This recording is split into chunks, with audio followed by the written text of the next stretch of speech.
akan menggembosi PDIP lah, bahkan ada spanduk-spanduk PDIP partai ilegal dan lain sebagainya. Tiba-tiba Sekjen Hasto Kristanto yang sangat keras menyuarakan atau mengkritik tidaknya dari manuver-manuver Pak Jokowi dan bahkan keluarganya pada saat lalu tiba-tiba menjadi TSK. Nah, saya jadi curiga juga ya, apakah terkait pertemuan Hasto Kristanto dengan mantan dari Kaisang pada saat lalu, dan bahkan setelah pertemuan Hasto Kristanto dan mantan Kaisang pada saat lalu, Kaisang itu setidaknya mulai tenggelam dan bahkan juga mulai menghilang. Apakah terkait dengan ini akhirnya Hasto Kristanto ditersangkakan?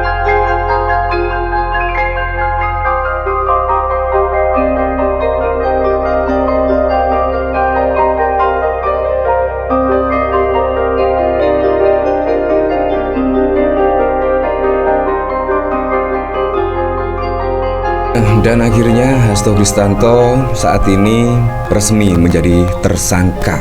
Terkait apa? Terkait suap Harun Masiku. Harun Masikunya padahal juga masih buron dan belum bisa dimintai keterangan, tetapi Hasto Kristanto malah yang ditersangkakan. Nah, bagaimana menurut Anda? Apakah ini murni penegakan hukum ataukah hanya politik semata? Anda bisa menilainya sendiri. Kalau kita lihat pada Pilpres, pada Pilkada, Hasto Kristanto memang keras terhadap Pak Jokowi dengan manuver-manuvernya pada Pilpres, pada Pilkada, dan bahkan setelah dipecat. Wow, sungguh luar biasa ya. Dan akhirnya juga Sekjen Hasto Kristanto ditersangkakan. Apalagi kalau kita lihat pada saat lalu itu setidaknya ada isu, setidaknya penggeseran terkait kursi Sekjen dari PDIP Hasto Kristanto. Pada tanggal 21 Desember yang lalu bahkan PDIP siaga 1 pasca pemecatan Jokowi dan keluarga. Hasto akan disingkirkan. Siapa yang bermain? Dan ternyata di tanggal 24 Desember tepat malam Natal ya, Hasto Kristanto menjadi TSK. Ini sangat mengejutkan publik ya. Kenapa harus memilih tanggal tersebut? Kenapa tidak dari kemarin-kemarin misalkan? Atau setelah tahun baru? Kenapa harus di malam Natal? Ini juga sangat wow sekali ya. Bahkan kalau kita lihat pemberitaan pada saat lalu, memang ada pemberitaan seperti ini, Hasto akan disingkirkan. Ternyata tanggal 24 Hasto menjadi tersangka. Ini bahkan juga dikomentari oleh John Sitorus. Breaking news, Sekjen PDIP Perjuangan Hasto Kristanto resmi menjadi tersangka KPK. Hasto dijerat dengan perkara dugaan suap bersama Harun Masiku yang masih menjadi buron. Usaha untuk menggombosi PDI Perjuangan rupanya belum selesai. Setelah sekeluarga, pengkhianat itu dipecat, sekarang dibalas dengan kriminalisasi sekjennya. Ya memang, bahkan banyak pertanyaan dari warganet. Ini terkait apa juga? Harun Masiku itu menyuap setidaknya 600 juta ke salah satu komisioner KPU kalau tidak salah. Dan itu sudah berlangsung sejak lama. Dan Harun Masiku pun juga belum tertangkap dan saat ini menjadi buron. Tetapi bukannya menangkap Harun Masiku terlebih dahulu, malah menangkap Hasto Kristanto. Ini juga tidak masuk akal ya. Seharusnya pelakunya dulu ya tertangkap, terus memberikan keterangan dan sebagainya. Seharusnya alurnya seperti itu. Tetapi Harun Masiku belum saja ditangkap karena tidak becusnya KPK, tiba-tiba Hasto. Ini sangat wow sekali lah. Ini murni penegakan hukum atau murni politisasi. Saya juga kadang-kadang tidak bisa membedakan ya antara penegakan hukum dan politisasi. Dari sini saya juga penasaran sih, kira-kira komentarnya seperti apa ya dari Yos Aditya. Herannya kenapa baru sekarang? Ada apa di balik semua itu? Aneh. Ambisi menenggelamkan PDI Perjuangan.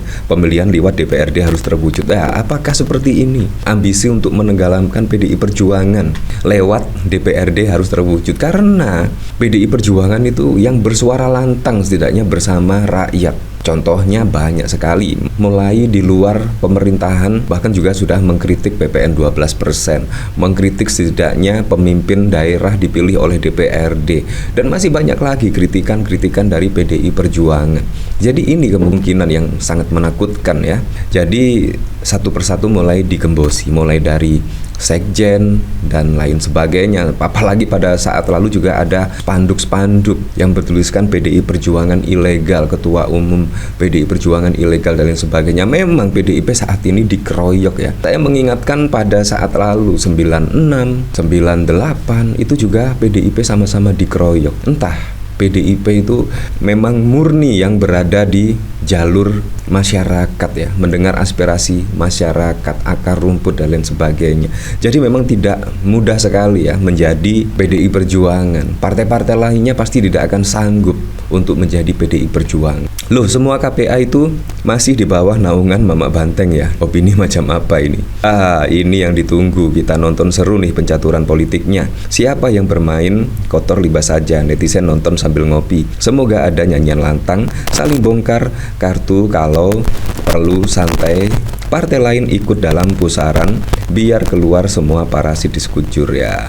Pidato Prabowo, maafkan koruptor jika kembalikan duit durian. Apakah impres ini berlaku? Paling nanti direlat KPK. Iya, pada saat lalu juga sudah menggeledah Bank Indonesia ya, katanya ada program CSR yang diselewengkan dan lain sebagainya. Ternyata diralat. Itu juga ada apa? KPK itu kayaknya kerjanya main-main saja ya. Kalau kita lihat sudah menggeledah dan lain sebagainya, diralat, tidak ada tersangka dan lain sebagainya. Ini juga sangat bau sekali. Dari Dedi Nur yang kasih gelar tersangka KPK, tapi yang salah Tap Mulyono. Sebuah pengiringan opini yang tidak sehat, bro. Anda sendiri yang menyebut Mulyono, saya tidak terima kasih sudah menyebutkan.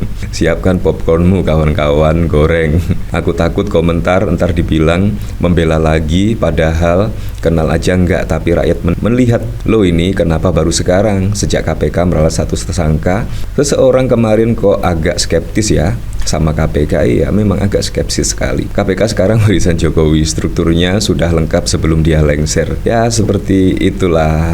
Jadi memang sangat mengejutkan sekali. Pertanyaan dari netizen-netizen, kenapa baru sekarang? Kenapa setelah isu ramai akan menggembosi PDIP lah, bahkan ada spanduk-spanduk PDIP partai ilegal dan lain sebagainya, tiba-tiba Sekjen Hasto Kristanto yang sangat keras menyuarakan atau mengkritik tidaknya dari manuver Pak Jokowi dan bahkan keluarganya pada saat lalu tiba-tiba menjadi TSK. Nah, saya jadi curiga juga ya, apakah terkait pertemuan Hasto Kristanto dengan mantan dari Kaisang pada saat lalu, dan bahkan setelah pertemuan Hasto Kristanto dan mantan Kaisang pada saat lalu, Kaisang itu setidaknya mulai tenggelam dan bahkan juga mulai menghilang. Apakah terkait dengan ini akhirnya Hasto Kristanto ditersangkakan? Ya, kita tidak tahu, itu hanya opini saja. Nah, saya juga penasaran sih, kira-kira beritanya seperti apa ya. Sekjen PDIP Hasto Kristanto tersangka KPK. KPK menetapkan Sekjen PDIP Hasto sebagai tersangka. Dia dijerat dalam perkara dugaan suap bersama Harun Masiku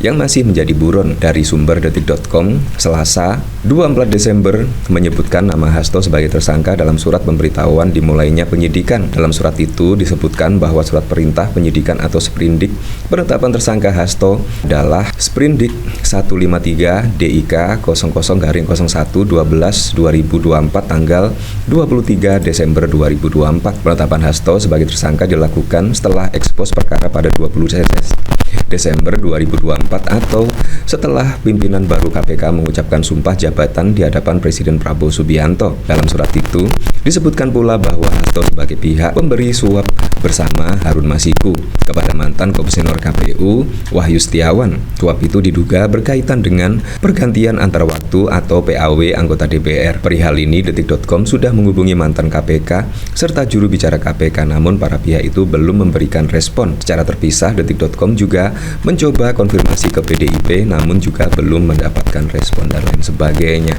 Ya, kita lihat saja nantilah konferensi pers yang akan dilaksanakan kemungkinan siang-siang ini atau informasi selanjutnya. Ya, saya juga penasaran sih.